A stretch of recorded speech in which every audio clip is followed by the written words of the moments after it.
Welcome back to Fitness Manifesto. I am one of your hosts, Kim, and joining me is Justin. Welcome to this new show that we've started, which focuses on life, awesomeness, and friendship, and fitness as a whole. Why don't you tell them this little challenge we have going on right now? Is it with the drink? It's with the drink. Okay. You know, we've discussed how Justin makes these terribly gross looking drinks. Today, he came out to grab his drink because I'm again isolated to the living room. I told him, I said, hey, what are you drinking? And he said he wasn't going to tell me, right, Justin? That is correct. I said, well, maybe you could just let me try it, because he said he was going to tell me what flavor it was on air. As he was pouring it, I was like,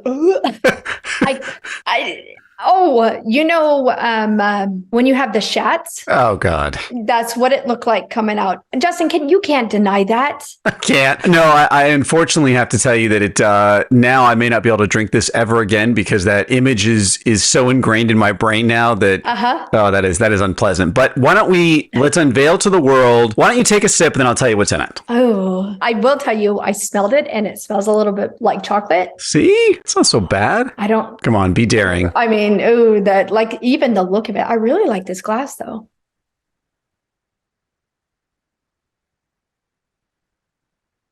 You don't drink yours cold?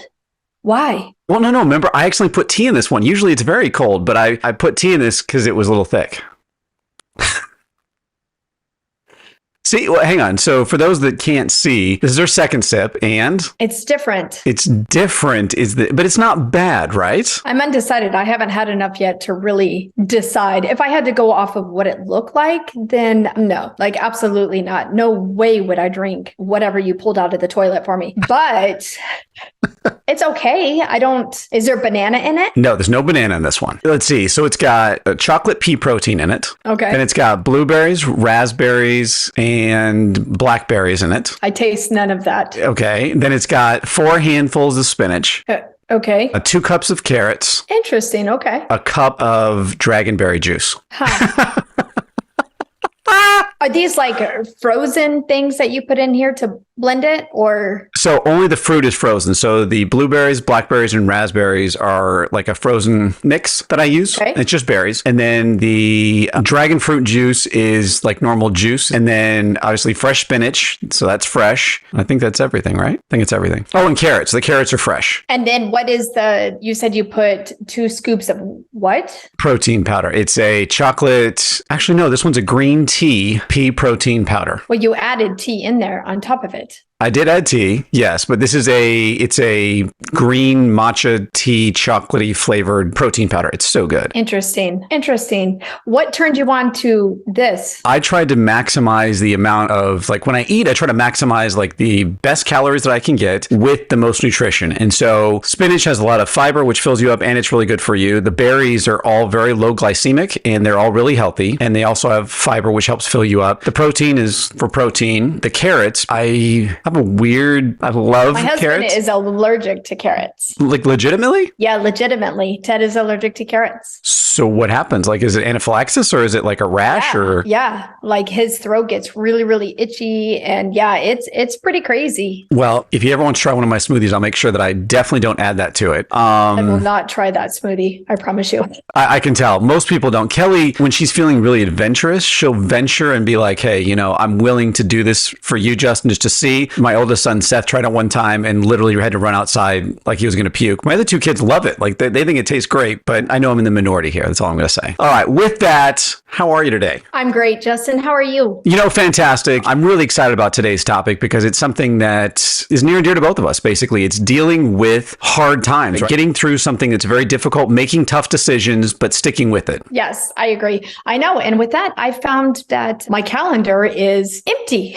Well, we're about to fill it up though. Other than Wednesdays. Wednesdays are crazy with kids stuff. Well, actually, no, I take that Thursdays are too, because T's got football. It's something about this time of year that I don't know if it's just for you, if it's kids, whatever. Thursday always has been busy. I don't know what that is about kid activities on Thursdays. I coach my son's soccer on Thursdays. Bailey's got gymnastics. There's always something on a Thursday, and I don't know why. It's weird. Wednesday comes around, and when you're trying to schedule appointments and everything, I'm like, nope, Wednesday's out. No way can I squeeze anything else into that day. We hit the ground running. I get Abba from school and then gymnastics, and then we go to church. And then we are not home until 8:30. Which is a long day. Yes. For me, 8:30 is I'm trying to get ready like to in bed at that stage because it takes forever to get the kids in bed and everything else. So like, if I get back at 9, like I know I'm in for a long night. Yes. What time is bedtime in your house? For the kids, it's about 8:45. For Kel and I, 9:30, 10, somewhere in there. How about you guys? Set bedtime? Heck yeah. Are you kidding me? I know you're going to find this just shockingly weird. I'm incredibly anal about falling asleep. And the reason for this is one of the very first things I ever learned about health, like was from one of my mentors that I respected the hell out of. I was I gotta think here. I was about 31 at the time and he was like 50. And the guy had more energy than me and everything else. I'm like, dude, so what do you do? I'm just admiring, like, this is amazing. What do you do? And he's like, I make sleep a priority. And so ever since then, I've made that a huge, important piece of my life. And I got to tell you, I think it makes a huge difference. So that's why. Do you have devices in your bedroom? Like your phones or iPads? No, I'm not going to lie. Sometimes before bed, we do watch the iPad, but usually we're trying to get away from that. I sleep with earplugs, but we don't have any sleep machines or any of that kind of stuff at all. Is your phone plugged in your room? No, I use it in the office. All our plugs are right here. So like my big thing is I try to shut my phone off about 8:30, as you know, because you text me and then I'll know that. Get in the morning and you're like, I leave it in here just for that reason, because I know if it's in reach, it's like a temptation for me. It's one of those things that I know I will, I gotta look one more time. I'll just slowly twist it over, take it off airplane mode. And I know that if it's out of sight, I won't do that. Wait, you even put it on airplane mode? Heck yeah. So you don't play any games or anything on your devices? You're going to probably be blown away by this, but I don't think I will be blown away. I have nothing. My phone is so boring. I've got all my work apps and stuff on there. I think Netflix and Hulu, and that's it. I don't have a single game on my, nope. That does not surprise me. And I know you have a set bedtime. Yes. How about you guys? What is your routine like? Well, Abba's bedtime is 8:30. Perfect. TJ is 17. Doesn't count. Yeah, that's a different beast. I tell him goodnight, and as long as he gets up in the morning, I don't set his bedtime. He's almost 18. He's got this. And then Ted doesn't sleep much. He never has. So it's sometimes a good night's sleep for him is 4 hours. It's funny because even his sister is that way, and his parents, they just don't sleep. I don't know what it is. Okay, now I'm beyond fascinated. So when does he go to bed? So I know you said he doesn't get much sleep. What's a typical night that he would, like tonight, when would he typically go to bed? Like 1 a.m.? Like fall asleep? Probably 2. 2 a.m.? Yeah. And then his best sleep he gets early morning. Really? Yep. If he can sleep early morning, I mean, he'll sleep. But for whatever reason, his sister is the same way. They just don't. And actually, no, pretty much his whole family is the same way. They just don't sleep. So what about you, though? When's it typical for you? I can sleep at any time. I love to sleep. Yeah. Ideally, I would like to be in bed by 9 o'clock. But usually by the time Abba gets in bed at 8:30, that's our time. So we'll sit down and watch something together. We've got a couple shows that we're watching right now. Like? Game of Thrones, the spinoff, House of Dragon. Love House of Dragon. Yes, it is so good. I'm going to go into a little bit of detail just for a second before we dive into today's topic, because I think it's very relevant, because they all have to make incredibly hard choices since the very first episode and how they deal with it. Let's tie it to today's conversation real quick. I'm going to make that kind of like one of the number one points. And this is something that Kim and I talked about offline beforehand, is when you have to make tough decisions and they don't coincide with how you really feel inside, like you're really angry. Sometimes the best thing you can do is to not let your anger show to other people and not express that to other people. And it doesn't mean hold it inside, but it means be a bigger person. Take the higher road and make the tough decision and move on, and not belabor it or try to make a point out of it. What are your thoughts on that? And don't look back. Absolutely. It may be a crazy hard decision that you have to make, but if you know it's good for you and your well-being, just do it and move on and don't look back. Well, so let's dive in this for a second here, because I think this is an awesome segue. So Kim, I think it was Saturday, it must have been Saturday, sends me a text, and it was hilarious. It just had this screenshot that said, I quit, whatever. And I'm like, what the heck? And I'm literally at the middle of coaching my son's soccer game. And I'm like, oh, you can't do this to me now. This is like exactly like Game of Thrones, where you're like, I want more. What happened? But I can't get it right now. And so we followed up later. You ended up basically quitting the position you were in, and it was one of the toughest decisions you made in a long time. And I want to know what drove you to that moment. Like, how did you make that decision? It was so resolute and I was so proud of you, but what got you there? I had to follow my heart. I had to believe in myself and see where my future was going to end up. Just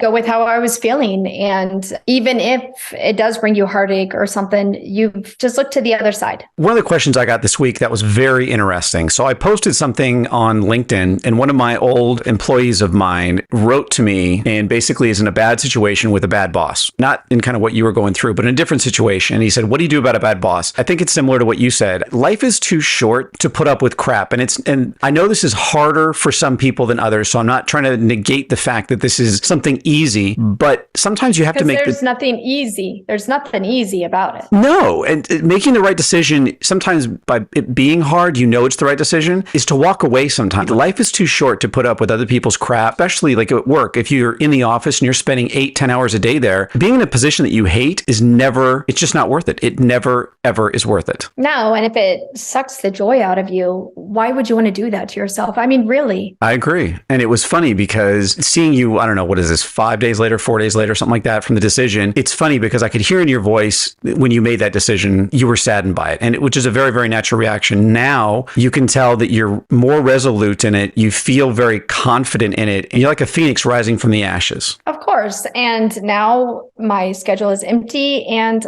I guess I really got to clean my house. We'll do more than just clean your house, but yes. It's funny because we talked about once a day, I'd say. And it is funny because we had a long conversation this morning and gave her a bunch of stuff to do in terms of getting more on social media, that kind of thing. And it's funny because it's just like everything else. You just have to commit to it, right? It's that first step that makes it hard, right? Because now that it's a reality, you have to do something slightly different. That's also scary, right? You're basically faced with two sides of the same coin, right? No, you really are. But it's okay. It'll all be okay. It's when you get to that point and you have to make a decision. Are you going to follow your heart and follow your gut and keep your head up and push onwards? Or are you going to stay where you're at and let it eat you alive? It's funny to me because I think most people do the latter. They stay. One of the things that I really want from this episode, that if you had to take a takeaway, quote unquote, from this, it would be bold, be decisive, be action oriented. Now, hang on. I'm going to pause just for a second here because I just noticed something and I can't believe I didn't bring it up earlier. So for those that don't know, Kim, 99% of the time has her hair pulled back. Okay. For whatever reason, she is a pulled back girl. Today. And that's what I'm saying. Always. She came in and I just noticed, I can't believe I didn't notice it when you walked in. Her hair is down. She's confident because usually when her hair is down, she's always fidgeting with it. She's like, it's like, I don't know if it's a nervous tick or you're very sensitive about your hair being down, but you're owning it and it drives me crazy, honestly. And I've got a hair tie right here. But I just haven't why? put it up. What's because I actually took a shower and I blew dry it today. It's not wet. Usually if it's still wet, I'll tie it up, which most of the time it air dries because I don't like to blow dry it. Look at this. See, this is what leaving something, it's made you more of a person. I love this, Kim. Welcome back to society and hygiene. I actually have the time for it, I guess. I just, I have time for all sorts of things now, Justin. Well, I'm excited for you. And I think just like anything else, right? To get back to what we were talking about, I think this is actually a really important part that people often, we talked about it earlier today on our other call. And I think this is so crazy important that when you make a big decision like this, there is a weird period of time, no matter if it's the best decision of your life or you're nervous about it and it's a scary change. There's that weird awkward phase, whether it's a few hours, a few days, maybe even a month of when you're trying to realize all the stuff that goes on. Like for you got a little bit more free time now. And now you're going, well, crap, what am I going to do that free time? And just like before kids, you'll figure it out. You have kids, you figure it out, your time goes on, it will work out for you. But there's that weird kind of in between awkward stage, right? Yes, there really is. And I'll tell you, my dog is loving me being home all the time. Oh, I'm sure. I'm serious. Like that is, see, that to me is a huge plus because I mean, especially for the last 3 weeks, you were gone almost every day. And, it's kind of fun to get back to not being so insane, right? Right. I'm excited that because I missed a couple of my son's football games. I won't have to anymore, I get back to my crazy mom life, I guess you could say. See, and I get to adult in a different way. Yeah. And see, that's what I love, because I mean, you're smiling again. Like, this is great. Like, you have this, for those that have never seen, and I know we post all the time on social media, but never paid attention. So there is I call it the Kim smile scale. That was a 10 out of 10 smile. I have never heard of this scale. Well, it's because I don't disclose all my secrets, as they slowly come out over time. And you can always tell if Kim's really into it because she's always smiling. Okay. So that's a dead giveaway, but you can tell they're really like, holy shit. Absolutely. I've got a great smile. I'm really excited. And that she's getting to it right now. Now she's in the nervous smile. Okay. And so as we get ready to unfortunately wrap up here, the whole point of this is enjoy the moment and make the right decisions, and understand that when you make a tough decision, you know that it's right. Like, go with your gut. Like, I heard some advice the other day that just made me, very rarely do I just speak up and talk to someone out of the blue that I don't know and tell them, like, what the heck was that? But this guy was giving someone else advice, and he said, don't ever listen to your heart. And I was like, what? Like, I literally just was like, that is false advice. And let me tell you why. Oh my gosh. Yes. Always listen to your gut. Intuition? Yes. You know the right decision. Stick with your gut. Always follow your gut. If you are making a decision, you have that, like, just that little bit of soreness starting to form up here and your mind's kind of racing, you know that's the wrong decision. Like, you just know it. Listen to your gut.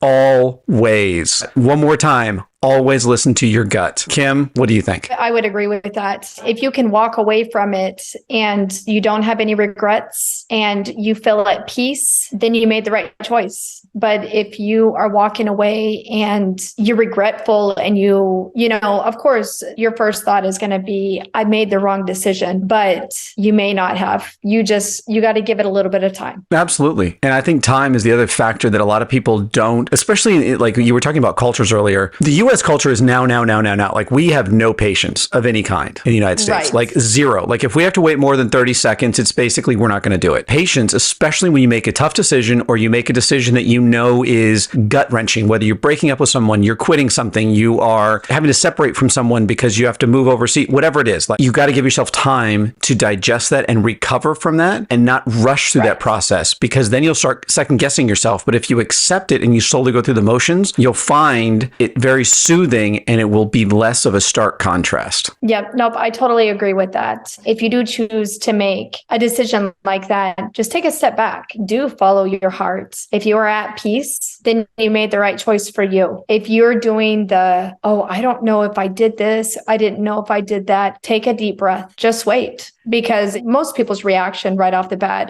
especially after they make a decision like that, is, what did I do? Why did I do this? But if you followed your heart, just sit back, take a breath, relax. You'll know. And on that note, thank you. We're not going to end somber, though. We're going to end with, stay tuned for the next episode. I know we've got a great outro coming your way, but Kim, I want to say thank you. Thank you, Justin. It's always, I love this. It's so fun. And yeah, it's awesome. I could not say it any better. So with that, till next time. Bye.